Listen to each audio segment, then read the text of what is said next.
नमस्कार, पंजाब तक में आपका स्वागत है। मैं हूं सतेंद्र चौहान और आज बात करेंगे पंजाब की राजनीति की। पंजाब की राजनीति में एक लंबे समय से एक गठजोड़ रहा और इस गठजोड़ ने कई सालों तक लगातार पंजाब की राजनीति में सरकार चलाई, लेकिन किसान आंदोलन के मुद्दे पर अकाली दल और भारतीय जनता पार्टी का गठबंधन टूट गया और ये गठबंधन कई दशकों तक पंजाब की राजनीति में हावी रहा। लेकिन इस गठबंधन के टूटने के बाद अकाली दल ने अपना नया सहयोगी ढूंढ लिया, लेकिन बीजेपी यानी कि भारतीय जनता पार्टी जो कि अकाली दल की सत्ता में सहयोगी रहती थी, उसे अभी तक पंजाब की राजनीति में नया गठबंधन सहयोगी नहीं मिला है। सबसे दिलचस्प बात यह है कि अकाली दल को पंजाब में बड़ा भाई माना जाता था और केंद्र सरकार में भारतीय जनता पार्टी बड़े दल और बड़े भाई के रूप में जानी जाती थी। तो उसका असर ये रहा कि पंजाब में भारतीय जनता पार्टी को मात्र 20 से 23 सीटें मिलती थी।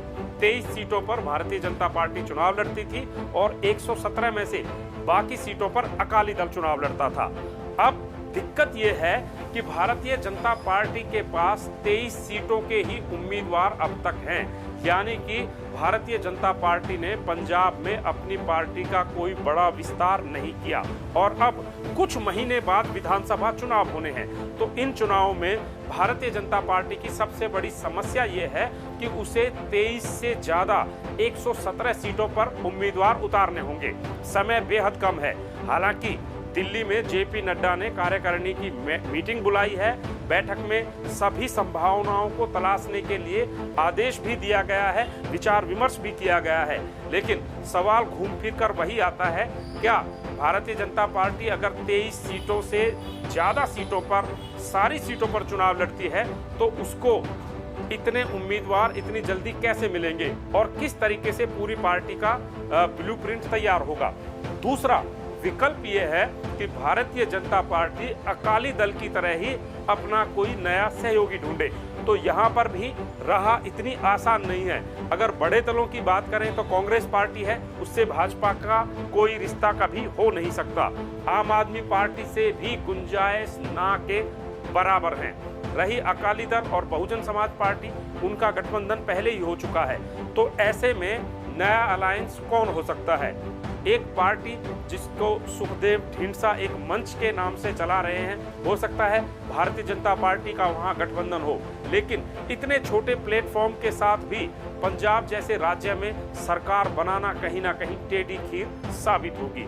तो तीसरी तस्वीर यह है कि कांग्रेस में पंजाब का जो घमासान है वो अभी भी जारी है। तो विधानसभा चुनावों के समय, जैसे जैसे विधानसभा चुनावों का समय नजदीक आता जा रहा है, वैसे वैसे हर एक राजनीतिक दल सक्रिय होता जा रहा है, एक्टिव होता जा रहा है। लेकिन इस राजनीतिक लड़ाई में कहीं ना कहीं कांग्रेस और भाजपा दोनों पार्टी ऐसे बन गए हैं, कांग्रेस की अंतर्कल है और भाजपा के उम्मीदवार, यानी भाजपा को 117 उम्मीदवार चुनना बड़ी मुश्किल बात होगी, क्योंकि बहुत सारी सीटें ऐसी हैं जहां पर भारतीय जनता पार्टी ने ना किसी तरह का कोई विस्तार किया, ना किसी तरह का कोई प्रयोग किया और ना ही वहां पर अपने कार्यकर्ता और नेता तैयार किए।